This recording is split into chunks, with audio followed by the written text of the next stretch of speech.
Are you still like just as stoked on death metal as you always been, or are you like not into it as much? It's strange. I don't listen to it so casually anymore.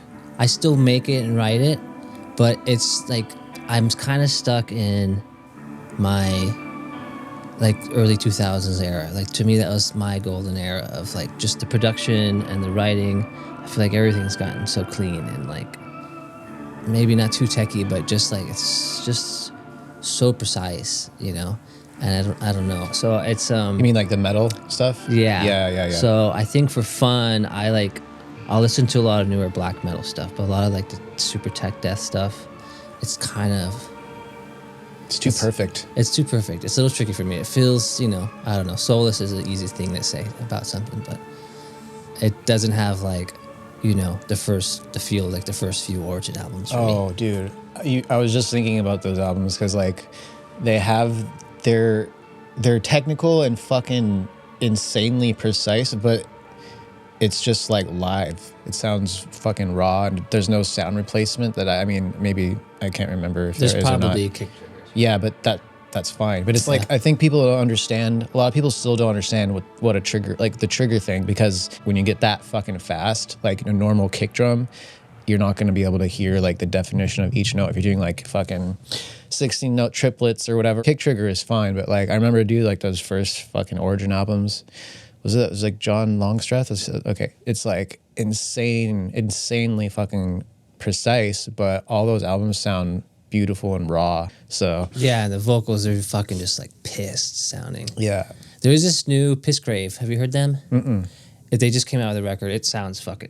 I've actually for the first time like in a while listened to it like 3 times in a row. Pissgrave. Yeah, Pissgrave. I think it just came out a few weeks ago. It sounds insane. The vocals like another instrument. It's just like it's fucked up. It's really cool. Is it? So it's like a raw production too? Or? Yeah, pretty raw. You know, it sounds. I like the production. It sounds good. And then I think he's using like a pitch shifter or something too. No shit. But it's fucking cool. On the vocal? Yeah, on the vocal. Do you feel like that's cheating or that's creative? No, it's creative. It's like I said, it's like another instrument. It almost feels like synthy sometimes. But you can hear like there's a human behind it doing some like animalistic ass shit. So it's super cool. Yeah. Hell yeah. I love when death metal vocalists they embody like their full anatomy, like they use their flesh and their mouth and shit. Like perfect example is Travis from Cattle. I like when artists or vocalists they try different stuff with their voice and not afraid to like add distortion or add like a pitch shift or do something crazy like into production to just stand out. Because I think death metal and tech death metal, as much as I still love it, the vocals can get kind of boring because it's just the same technique, you know, the same sound for like the whole record. But I like when artists get creative and they do weird shit like outside the box. A lot of times it's like an afterthought, it feels like, or it's just like, you know, it's maybe just as rhythmic. Yeah. Where it's like, you know, you have some of those vocals like Travis where it's just, they're sort of swirling around the song. And that shit's really beautiful. Yeah, I agree. And then the last couple albums, he started doing like the melodic screams that, I don't know if you, like, what's the last album? Death Atlas, and then the newest one, Terrasite, I believe. Yeah. But he started doing these really beautiful melodic choruses, like it's a scream, but there's notes, and he's getting really fucking good at it. So yeah, his voice has just expanded over time. But okay, so you're in a different like musical phase right now. So can you tell us a little bit about that? Like what have you been, you know, excited about recently with music? Well, you know, like again, like the production on the death metal stuff is like I still do metal records, but not nearly like, you know, when we first met. I think it was like I was just doing primarily like tech and death metal and a bunch of stuff, and you know, it just found it like very walled in, and so a lot of this stuff that's like, I don't know what you would consider it, it's just sort of genreless. But you know, not metal. You can experiment more. You can like try different techniques. You can use different mics. You know, not a lot of it is just like editing, and it's like kind of, you can, you know, there is like still atmosphere you can create with metal and like a world and an environment, but I still feel like it's all sort of, you know, people need their comforts, and I feel like it's too comfortable in that sense where it's you can experiment and you can do this, but it is still sort of in this sort of bubble, and so I found it limiting as like a producer and a mixer. Yeah, I mean, you could only, you know, and especially like when the artists, especially the modern metal artists, they expect a certain sound, and to get that certain sound, you have to do very specific editing techniques and like sound triggering and sound replacing techniques to like get that. It's like a very specific thing. Like the modern, you know who Christian Donaldson is? No. Okay, there's these. Do you know who Dave Otero is? Yeah. Okay, yeah. But they're all these guys are really fucking good at what they do, but it's a very specific sound. It's like hyper edited and replaced, and just everything is like hyper, like fucking larger than life. Like every single hit, every single note, everything is just like as much as possible, like squeezing as much out of the digital frequency range as possible to like, so everything is just fucking like just at the limit, you know what I mean? Yeah. And that's the sound, and I like that sound. But there's certain newer bands, or like maybe I've been doing it for a while, but they love that type of production, and to get that, it's a very specific steps to reach that, you know what I mean? And when you do that, it can get, not that it gets boring, it's just like, okay, so you want the cookie cutter thing again. And I'm not saying that they're all cookie cutter sounding albums. What I'm saying is like, it's very specific steps to get to that point. And it doesn't leave a lot of room for experimentation and trying new things. But if the client wants that and the artist wants that, that's cool. But yeah, I can see it just gets a little bit monotonous, especially with like, yeah, the tech death, the symphonic, all that stuff. But I still really love it. But it does get a little bit, it can get boring if you do it so much. So having like the ability to work with artists that aren't afraid to step outside of that, or just do something more live, or get crazy, and not rely on editing, or not rely on like the production to make them sound the way they sound. That's to rely on them. You know what I mean? Yeah, it's super impressive. Where I'm just like, whoa, like that's fucking crazy sounding. Yeah, and then you can get there. It's just like, it just feels like work, you know. And it's like, not, you know, maybe I'm lazy, but it's so much more fun. I have a band in the studio, and to, you know, like there's no real big wall at Seahorse. I can just lean over the banister and talk to the band. And if there's an idea, you know, it feels just more exciting and then more intuitive. Yeah. And I just, sitting at the computer, like quantizing kick drums, like that shit drives me crazy now. I used to do it a lot, and I think I put my time in, but I can't, like that, you know, there's all kinds of stuff, tasks you have to do, some house cleaning and stuff, but that all feels like house cleaning to me. It doesn't feel like you can really have things at your fingertips. You can like kind of fuck it up, you know. And I like fucking shit up. I like just like having a wild hair up my ass and then being like, okay, this is gonna be fucking bonkers. Let's see if they'll like. A lot of that stuff won't fly. It feels very like clerical. It's so true. Like I kind of dread having to do any type of drum editing or quantizing or replacing at this point, like, because I've done so much of it. I know you have as well. So yeah, it's like there's people that actually really love doing that. So like you can just send it out and outsource it, and there's people that just eat that stuff up. Yeah, it's just great when bands they just go in the studio and they have a sound, and you just capture the sound and you let that be the record, and not have to do a bunch of like days of changing everything and editing and all that, you know what I mean? Well, yeah, even if I've worked with bands for years and years, and then, you know, they want to try something different, they want to do something live or try it to tape, you know, and then so that band can flow and you can have a different experience. And even it's more, you know, it's with the metal stuff, when you're at that level of precision, it's like, you get a lot of times you just get stuff that was tracked at home. So you're reamping DIs, then you're doing drums, and that's a kind of fun in the challenge, but it's not really fun in the sense of like you're making a record. You're having an experience with the band. you're like creating memories. I don't feel that it happens as much in those kinds of zones. Like, yeah, like I didn't get that much hi-hat bleed into my snare, but you know, and you've maybe made some weird concoction. Have you seen that weird hi-hat? I forget what it's called, but it's like this hi-hat blocker thing. Yeah, I did. Someone it looks sent like me that, like, what the fuck? It looks like a joke. I know. But it's like, I think that. it's a real thing. It is real. Yeah. I thought it was a joke too. I'm like, really? Like, yeah, one of my... It looks so clunky. I was like, oh my God. Yeah, that's hilarious. But so just that experience of it in the studio, it just feels like you're just sort of running through just mechanical process, which it's so fun. I just have a whole band walk into the studio and then everyone find their thing and, sort of get situated at their stations and then look through all the pedals. And it's not like, I don't know. I mean, I don't have any, whatever, like I don't have opinions about amp sims and stuff like that. But even then it's like a lot of stuff is just getting removed down to like this like science. And that's not my vibe these days for sure. I remember when we met, we met at, I believe it was Conway, yeah.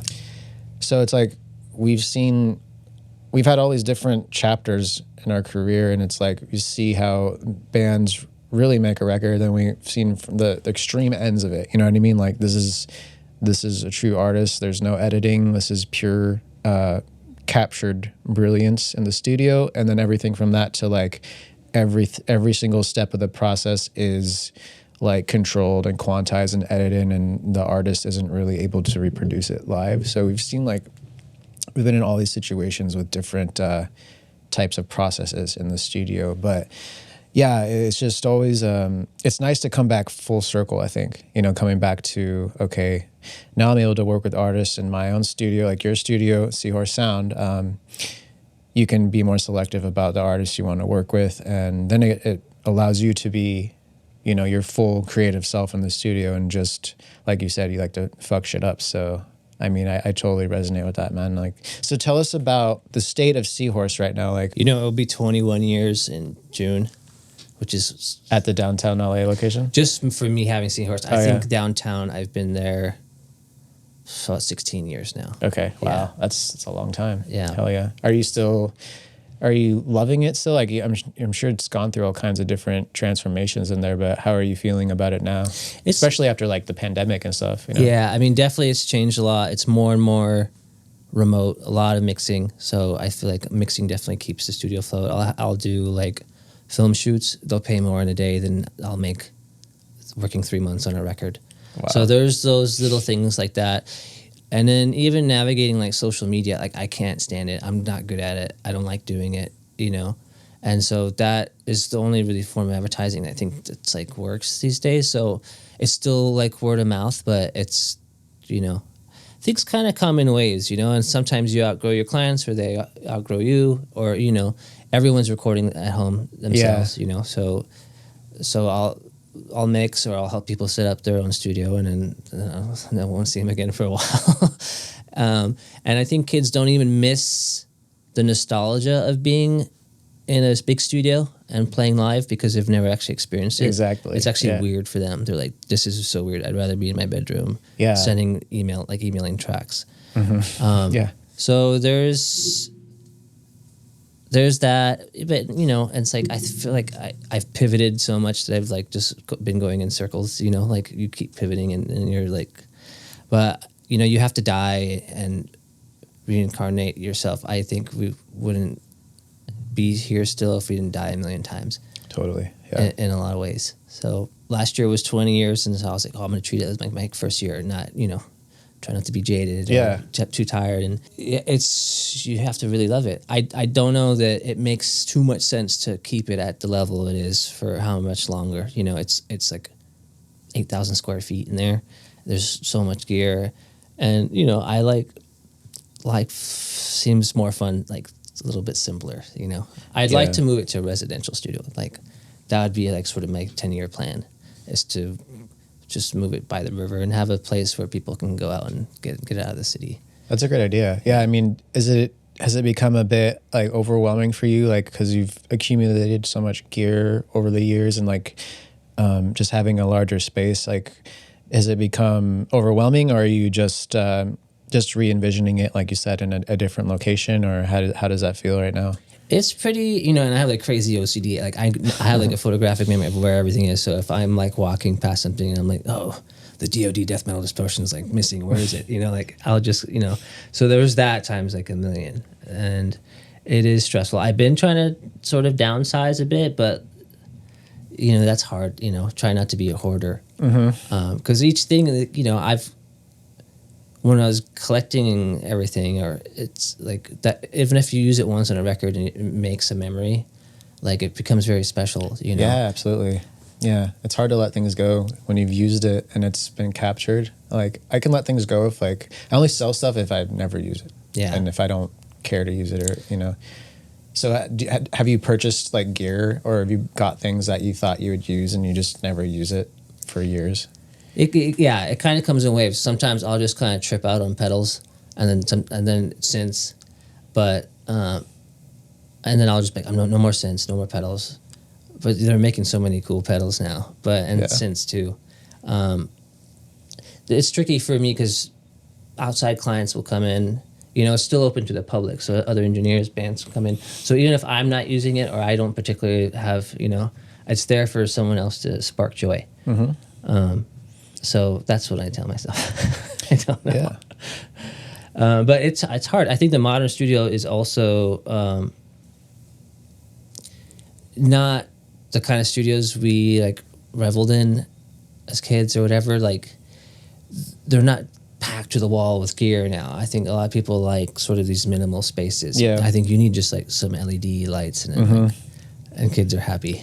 No, I agree with that. I think there's a mixture of both, but I think you're right. Like it's more the dream studio, like with all the analog gear, is not as coveted anymore. I think. Like I mean, I think for people like us, like people that are engineers and mixers and producers, I still think all of that is very meaningful and valuable and desired from those type of people, but I don't know, maybe not necessarily as much for modern musicians and bands. I think it's just whatever works and gets them there, whether it's a home studio or a bedroom studio or a basement studio or you know, Sunset Sound, whatever it is, like whatever you need to get there. But I don't think people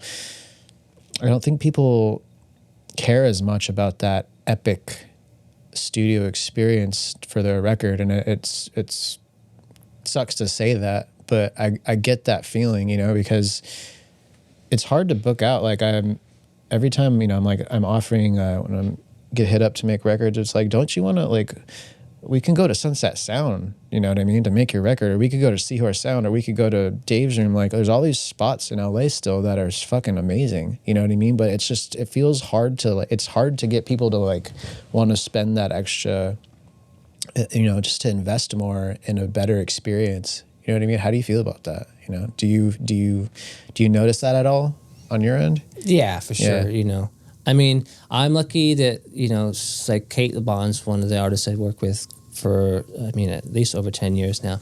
And she's, you know, she will go, so, you know, she likes to go to an exotic spot and record there. And like, it makes it sort of a trip and sort of leave. And I get that. And even, like, people don't even want to go downtown anymore. When I was there, it was just like a really cool place. And it was like sort of not a total wasteland, but, you know, it's an exciting place to be. And there was a lot of things happening now. And I think it just seems like the wave of trends kind of just move in strange ways. Also, you know, artists are making less. Yeah. So the budgets are way smaller. And everything is just sort of itemized in a way, like, okay, we have a budget for mixing. There's actually no budget for recording, which is, you know, how do you make a record with no budget for recording? Right. Right. Yeah. And so, I don't know. We did a session. Usually I use my tape machines just for like you know, an emotional thing. And I had a band come in and they're like, oh, we want it to sound really hi-fi. And I was like, okay, cool. So like I had my friend Ben Mook come out. He's like an amazing tech. He was the tech at Conway, and he would do with the audio precision computer, he would like calibrate all the tape machines and like get super flat frequency responses on all the tape machines. You know, they still have their own sound, but it's like the tape machine whisperer. And so I was like, oh, dude, these need to sound like really good. So new tape, completely cowed, and hearing the stuff off the tape into the console, into the speakers, was just like kind of like, you know, I've heard it before, but it was just like, again, like, whoa, this is sort of life changing. Like it, you know, all my good mics, you know, like none of my like lo-fi shit I like to use, and it was like, this is crazy, and it's literally just music coming out the tape machine into the console and then out the speakers. Like there's just three things happening here, and it sounded so insane. And I dumped everything back into Pro Tools, like 96K, and same balance, and it was just like night and day. Like I don't know, but you can't really gatekeep like that because there's so much music wouldn't be made. People don't have access to that. It's just not.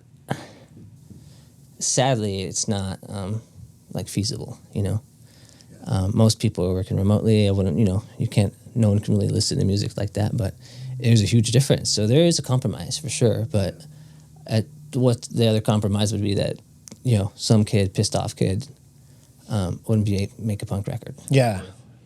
Yeah, it seems like, you know, people have kind of said this for a while now, but I still feel like we're at like there's definitely a crossing. We're at a crossroads right now with the industry, because it's like there's still a lot of people that are doing analog stuff, and of course the hybrid stuff, and then there's some people that are all digital. But I don't know. I'm curious to see what happens in the next like 5 to 10 years, just because, especially with like all the new AI stuff, there's going to be more and more people just making records at home. Like they won't even need, you know, outsourced mixing or mastering. Like I don't know. We'll see. I hope they still like hit us up for stuff, but it's going to get crazy, you know, soon. Yeah.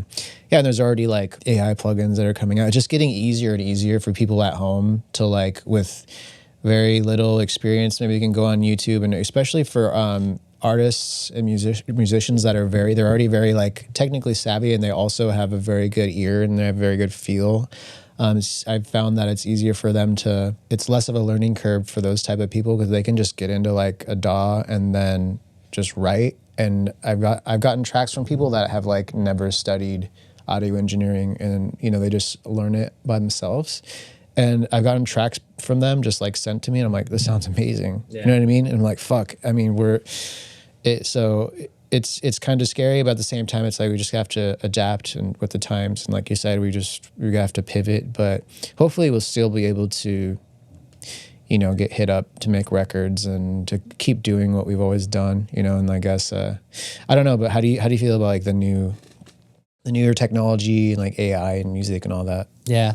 I mean, most of my job is just helping people get over the finish line, you know? Yeah. So however this starts, it's kind of hard to make things sound bad these days, you know, like, you know, even a cheap interface sounds fine, you know? And I try not to be a stickler too much. I'm like still fascinated with technology. I think it's like amazing. Whether if it's musical or not, I don't, you know, so oftentimes it's not. And you can kind of tell it does nothing. And but also if it's so dumb, I kind of enjoy it, because it's just like, okay, you know, we're all going to hell anyways. Like this. It's fun to get weird too. With like, there's so many silly like plugins out now too, like stuff that just so off the wall. Like there's all these fun toys and tools, you know, and it's like you don't have to take it so seriously. But yeah, I mean, and yeah, I see what you're saying. Just like getting the artist, you know, over the finish line, however they want to get there, you know. I feel like I have a sound, you know. Maybe that's not totally true, but I feel like, you know, I've collected enough gear, and my process has an essence to it. What would that be? Like how would you describe your sound? Just like strange and beautiful. Hopefully, you know, that's kind of like, you know, it's not weird if it's like the only thing you listen to, or like if that's just the sounds that are there. So I think people looking for a sound, or they're inspired by a record, that still most is what, you know, I find people calling me for, is they'll hear a record and they you know, may or may not be able to get that sound by themselves, but I think there's something in there that they find a through line in, especially in my mixes. Yeah. I had someone bring me like a 4-track. It was just a demo. It was like a cassette demo, and I used AIs to separate the stems. It was all online, and it had this like when you A/B'd it, like okay, so it was insane. So from the 2-track, which I like, you know, I printed off the cassette into Pro Tools, and then it took the lead vocal, the backing vocals, the rhythm guitars, the lead guitars, and it gave me like 5 drum tracks, like kick, snare, toms, and cymbals. And it had this weird reverby, like all the ambience. It didn't know what to do. It just said other. And I was just like, this is fucking insane. It separated the ambience? Yeah. Holy. So it gave you kick, multi-track, vocals, guitars, and ambience. Yeah. Wow. And lead and background vocal. And I was able to remix the whole thing. And from and like, so, you know. What is that app called? It's an online thing. I'll have to look it up. Okay. But there's a bunch. There's like, you know, and then what the funny thing is I fucking hate this, is every time you like search for something, all the results make you watch a video. Like, you know, you can't read something anymore. It's like, okay, if you're asking the computer how to do something, it's like, here you watch a video on it. It's like, this fucking sucks. Yeah, so we mean when you go to like Google, but now when you go to Google, the AI thing comes up. Yeah. Instead of just the search. Like the AI. That comes up, and then it is followed by a bunch of videos. Yeah. And so that's annoying because the AI thing is shoddy. And actually, you know, ChatGPT is like way better way to search the internet now. Like it just actually gives you information instead of making you watch a video. It's really good. But so what I did was, I think it was either ChatGPT or Google has this other one where you can put in a bunch of, I think it's notebook or workbook or something like that. But I put in the 3 videos that compared all the AI. Okay. Like the top 3 AI stem separators websites. And then I didn't want to watch them. They're all like 15 minutes. And they're all like, hey, guys, you know, they tell you their whole life story. It's like, I just don't want to fucking, which one is better? Yeah. And so I put them in. So I used AI to find out which AI was the best one to use for what I needed. And then in like, you know, an hour, I had learned so much about all this stuff. And I had multi-tracks to mix this like cassette demo from Holy shit. So was this in ChatGPT? I think it's Google like Notebook or something like that. Oh. But you can put in like articles. You can just put a bunch of links in it, and it'll actually generate a podcast for you with AI voices. That tripped me out. It was so real sounding. Wow. And then it'll also give you just sort of like a paragraph of like, you know, a synopsis of just like, you know, you can put in like 4 hours of video, and then it'll just give you like, you know, 4 lines of just like, from the link. Yeah. Holy shit. And it took, you know, it was awesome because I didn't have to watch all those things, and I was like, okay, yeah, this makes sense. And then wow. Yeah. So it sounds like you're enjoying it. Are you optimistic about the future of AI, like not only in music but just in general, or how do you feel about it? Because I mean, it sounds like you're utilizing it. So are you stoked about it? Or are you like? I mean, you know, for like admin stuff, like and things like that, you know, it'd be so hard to, you can do it, but it'd be, you know, it's like if the tools are available for you, I don't think you can push back against AI enough to like really fight it. It's gonna happen. So I'll find things that I can be emotionally attracted to. I'm not emotionally attracted to AI. I think in those kinds of senses or scenarios, it is kind of a sense of wonder, like, whoa, this is cool. This is the future. This is like insane. And then it's how do you inject some humanity back into it? Or, you know, I don't know if I would use it to like write music, but, you know, if you need to write a letter to Congress or something, it's probably great for that, you know.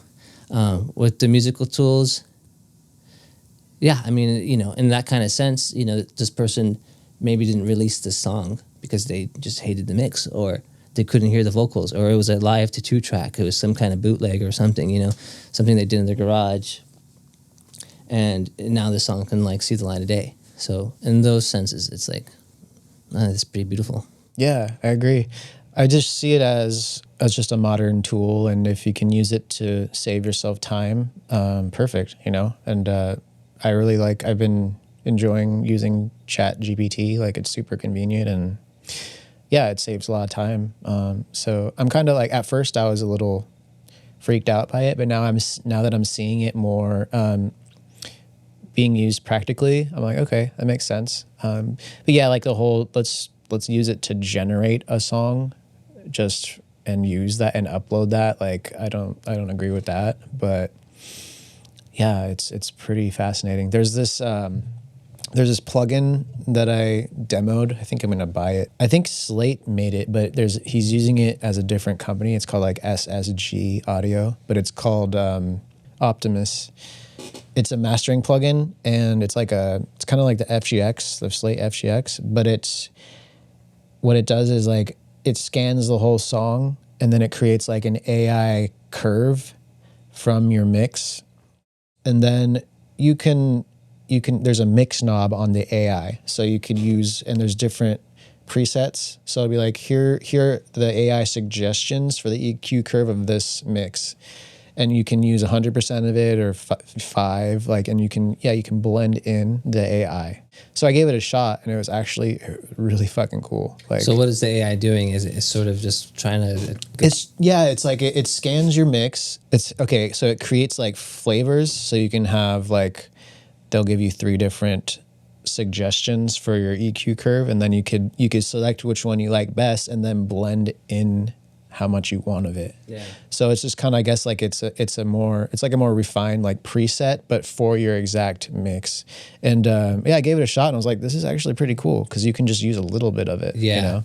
That's interesting. That kind of stuff I freaks me out a little bit, just because I don't know what it's doing, and I feel like a lot of it is like psychoacoustic trickery, which is good, you know, but in the end, is it losing some of the emotion? Is it, you know, especially at the mastering stage, it's so easy to make something think, and then like you go away, you come back, and you're like, oh, what the fuck was I doing? That sounds insane. But in times like doing like drugs or something, you're just like, this is cool, and then you kind of have a hangover from it.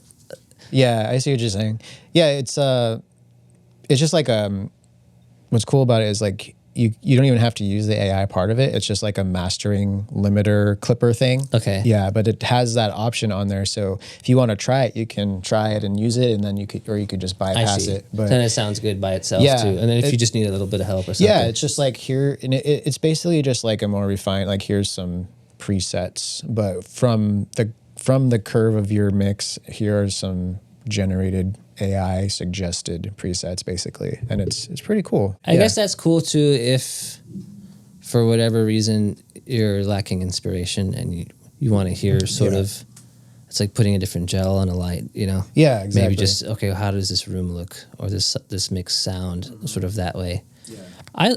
And I'm not really, again, if it's, I like things that are imperfect, and so even like if a kid's making their shit with AI, and like I love people's home demos because they have this like, they have a vibe to them that if you redo them, sometimes you just can't get back to that. So even if they sound like shit, or it's really plasticky, or it's just a bunch of Logic presets, like if it's cool and you can just tell someone's just kind of like going off by themselves, like in their bedroom, or something happened, like that's really cool. And there is, even if it's all this like, it's AI and it's presets, and someone is misusing them or just capturing a moment with that stuff, I don't really care how it sounds. It's just like there's a feeling there that's really more captivating. Did you say plasticky? Yeah. Yeah, I like how you described that. But yeah, there is always something like super special in those demos, that especially people that aren't that haven't been doing audio very long, because it's like you're ignorant to I guess not the correct way of doing it, but you're just kind of experimenting, and you're not being too overly critical about it. And that's like, I found that's when you get some really interesting stuff, because you're not thinking about it as much. You're just like throwing your initial thought and creativity into it, and just, so yeah, I love when you get those demos that they're fucking wild, but you can't recreate it. Yeah. I'll do, obviously if they want to redo it, they'll do it, but I'll be like, I don't know, man, this is fucking great, it's cool. And even someone like the wordless stuff before there's lyrics, they're just like singing in a way that once the words come, they'll get there hopefully, but there is this certain like, it's so much more emotional, or in the song, workshopping something, and there's just, you're not thinking about it. I like when artists or vocalists, when they write a song or they write a melody, although maybe they'll record it on their phone or something, but it's just a melody and they're humming it and they're not really, there's no words, they're just humming the melody, but sometimes like a word will pop out just randomly. There's creativity in that, but sometimes like if a word pops out, like the universe just sends you a word and they don't know where it comes from. And I like when sometimes artists will use those in the real lyrics, in the final lyrics. You're saying you're doing majority of your work is like remote mixing lately. So when you're working with an artist, they're expecting a specific sound out of the mix. What you need to get there isn't already there in their music, so they're expecting you to create that for them in the mix and to make it sound like a record or whatever. You know, having difficulty in communication with the artist in that regard. Yeah, I mean that's always a tricky bit, and I think just talking as much as possible, and obviously they can send you references, and then you'll get references that are like what, this is not even like the same song at all, like not even, it's so miles away. And so, but oftentimes I think, at least it's been doing it so long now that I think people are seeking me out to, there's generally some sort of like togetherness already. There's like a chemistry somehow. I think earlier in the especially with metal stuff, if they want that sound that we've been talking about, like that crazy tech stuff, and it's just these recordings, it's gonna sound like shit if you really just blast those with like whatever testosterone. They're just gonna sound bad but loud and like plasticky or brittle or something. I think how artists communicate is really fascinating, and how they ask for things. And so it's a lot of times it's a lot of like arithmetic, and you have to sort of get in their head and say like how they maybe gave you I don't know some wacky reference, and they're like, yeah, I want it to. That's like, I don't know if they want it to sound like that. Sometimes you immediately like panic and start like going into faders. But I think you have to take a step back and like sort of get in their head, and then I think there's a soul, or like, again, I keep saying essence, but like there's something about that maybe sonically they don't want. They want it to feel like that. I was just gonna say, I think more of the time it's about how it makes them feel, not the specifics of like, okay, bright ass guitars, like thick snares, massive kicks. Like it's, maybe that's part of what they want, but it's more about how do I feel when I hear this. So we're aiming for that out of the mix. So yeah, it's rare that I get like, sometimes they'll be like, oh, like you hear that slap back? Can we get that slap back? And that's and then it's fine. But even like I'll get a reference, like one's a ballad and one is something weird, and it's like this, and then the song we're working on is like none of those, and even the two references are miles apart. But so then it's like, okay, it's not a sonic thing, it's a feeling. And not panicking.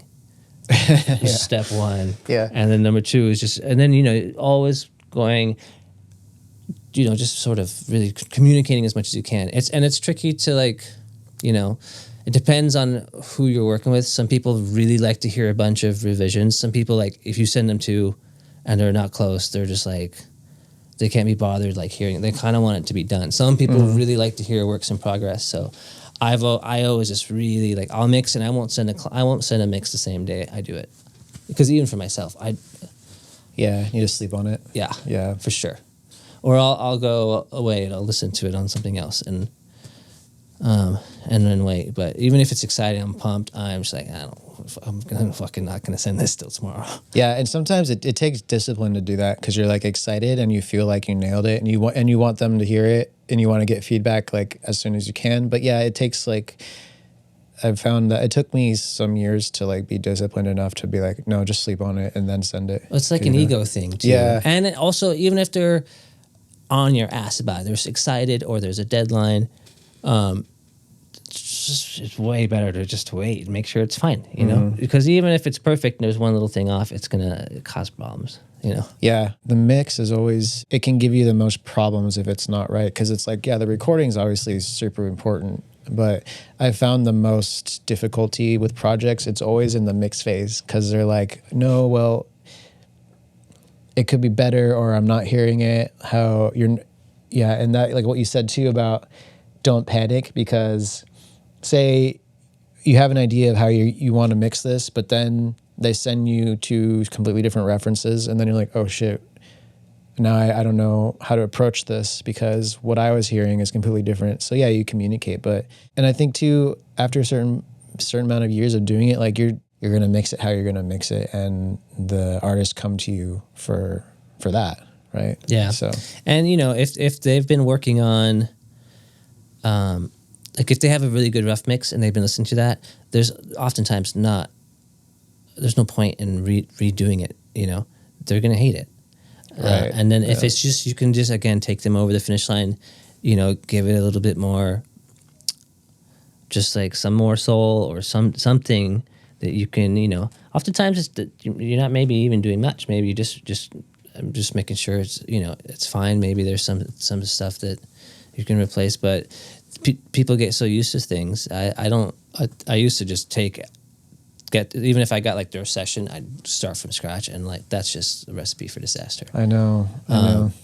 You know, maybe you can swap some things out that you think maybe will feel better, but I think that's kind of foolish. You know, if it sounded good, you know, why have an ego about it? Just like, you know, make it a little better, or you know, fix some of the issues they couldn't fix on their own, and then call it a day. Yeah. And then if that's remote, if you're working with a band for a while, I think making really good rough mixes together and just checking in with them, be like, how is it? And then you can kind of get a sense, like some people really don't want their vocals loud. They really want them tucked. So it's, you know, maybe giving them some confidence if it's like inaudible, you know, but stuff like that will just like, it'll cause so much miscommunication. So if you're lucky enough to be working with the band, like, how's this vocal? I know it's a rough mix. We're just like printing stuff before we part ways, and you know, I like to mix by myself. Same, yeah. Or like, you know, finishing the last little stretch together. But a lot of it's like kind of just boring, like, you know. But again, like I'm just kind of cultivated music that can be intuitive and just fun. I can, you know, fuck with it, and it's not like. It's got to be fitting into some kind of template. But, you know, getting a feel for, you know, whether the vocalist likes things wet or dry, if they like their vocal sitting on top, you know, that's all stuff that you should probably sort out right away, because I'll get just the general shape of the song as fast as I can.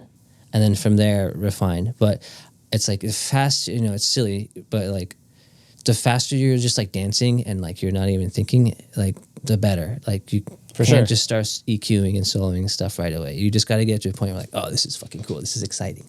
I'm feeling something. And then from there, you know, some of it might just be some housekeeping or some dotting your I's, crossing your T's type thing. But as soon as you can get there, the better. If a lot of times when I was really, you know, starting from scratch, it's like, building the house way too meticulously, and then like you've lost so much perspective at that point. I know, right? Yeah, I agree with that. I think the faster you can finish the mix, the better. And usually you're, you know, from my experience at least, the first instinct is always the best, or maybe the first or second like mix.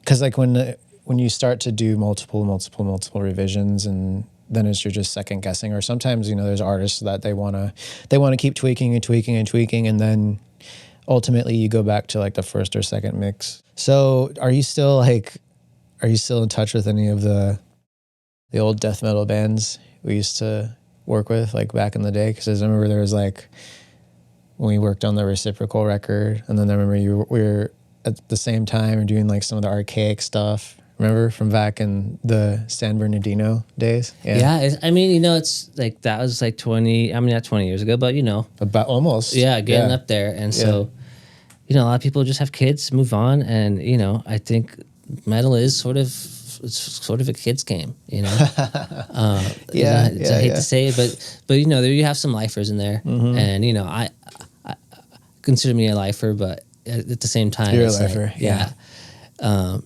it's tricky because it is kind of like, you know, you go to metal shows and it's just sort of the same thing, but you know, the crowds are younger, or then you'll have, there's like, now I'm like you know, there's like no middle age. It's just like the really old people and the young kids. And it's like, it's cool because I don't know, that's maybe why it's such a tight community, because I just find it's like, so it could be so stagnant if you're not really looking at the nuances of it, and the beauty of like it is a community, and you know, but yeah, I mean, it's changed, especially with those older clients. They're doing it, but you know, it's like they're not touring. You know, they're not going on tour. They're not playing a lot of shows. They're just kind of doing stuff, and it's just kind of for themselves. You know, it's so hard. It's music's hard as it is. Metal. It's just how much pain do you want to go through? Like I'm doing now my thing is just like grindcore. I love grindcore because it still has, it's vicious and it's fucked up, and you can still break a lot of the rules, you know. And so my grindcore band now, Laser Diamond, is like still super techie because that's just how I started writing music, but it's just fucked up and weird, and like you know, doesn't really make too much sense. Hell yeah, man. Laser Diamond, are you active, like playing shows and rehearsing, or is it just kind of like it's more like here studio and there? band? Yeah, you know, we'll see. But hell yeah, it just keep the chops up, you know. But it's like, you know, vocals, like that's a full time job, keeping up like that kind of vocal technique to just, you know, especially, you know, to be able to sing for like an hour like that, like you know, it's a lot of work, you know. And if you're not always doing it, you know, it's tricky. And you know, I don't know. I've come to like a lot of peace, I think. So, writing, it's really fun, but I'm not singing in my car, singing like a fucking animal like I used to all the time. You know? Yeah. When you just said like peace, like you've come to peace with your place, like in music, in the industry, like let's talk about that a little bit. Like, yeah, to finish up here, because I think that's like a transformative moment when you realize after so long in your career, you're like, okay, well, first of all, like realizing who you are just for yourself and in music, it takes a while, but when you can come to peace with the reality of where you are and how far you've come and like who you truly are inside as a person and a musician, it just feels incredibly relieving, because it's like, I think for some of us, you know, we spend so many years trying to be whatever we're trying to be, but after a certain point we realize, okay, maybe I was on the wrong path, or maybe I'm more of this, you know. So especially like as a studio owner and a producer, mixer, audio engineer, artist yourself, there's so many different paths we can go down, and sometimes it can be confusing and challenging because, you know, we're creative and we can do all these different things, but deciding like, okay, who am I? Like I'm an artist, or I'm a producer, I'm a mixer. It's like it. So like for you, after all these years and time of making records and owning a studio and being an artist and a producer, like when you say, you know, you're at peace, like where do you find that peace? Well, you know, like I was saying, like, you know, doing Muay Thai and Bonsai, like I really, like, they make me so happy. And again, it's like, it is that music's so intangible. You can't touch it. You can, every time I sit down and mix a record, I'm like, do I know how to mix? Yeah, okay, I know how to mix. And so I think taking Seahorse, which is this giant place, and like distilling it down to just what I need, moving it to the river, having a nursery where I can work on trees and maybe teach people how to work on trees and do bonsai. I think I feel lucky that I've come to not chase success. Like that feels like success to me, that I can do those things. I can enjoy life, like, which is really short, you know, and to be able to love like other things and integrate them and keep your eyes wide like that feels like success to me. Yeah, I agree, man. And isn't it interesting how we find ourselves like we're, you know, like you've been so like invested in like your life or in music, but you found these other things that make you equally as happy, because it allows you to, at least from what I'm understanding about what you're saying, is it allows you to like step away and find joy and love and peace and something else that fulfills you, but also you can bring these two things together, and one helps the other. So you're thinking of when you move the studio, like incorporate like bonsai and just bring all of your interests together.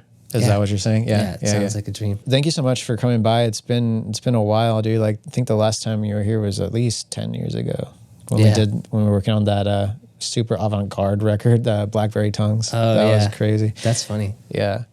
I admire you. I think you're great at what you do, and it's cool to see you still, you know, keeping the dream alive and keeping the studio alive, because like, I mean, it's so incredibly difficult, especially in this this economy in Los Angeles and in the music industry. Like, all these things are so difficult to navigate and keep going over time. So I admire that. I'm glad you're doing it, and yeah, man, like, great work. Seriously. Thank you, man. Appreciate You're welcome. that. So let everyone know, like, you know, if they want to hit you up for a session, or where can they find you, like, online and all that? Yeah, SeahorseSoundstudios.com. You can find us. I'm sure we have some social media pages. Yeah. But yeah, Seahorse Sound Studios. And yeah. Thank you so much. Thanks, guys. Have a good one.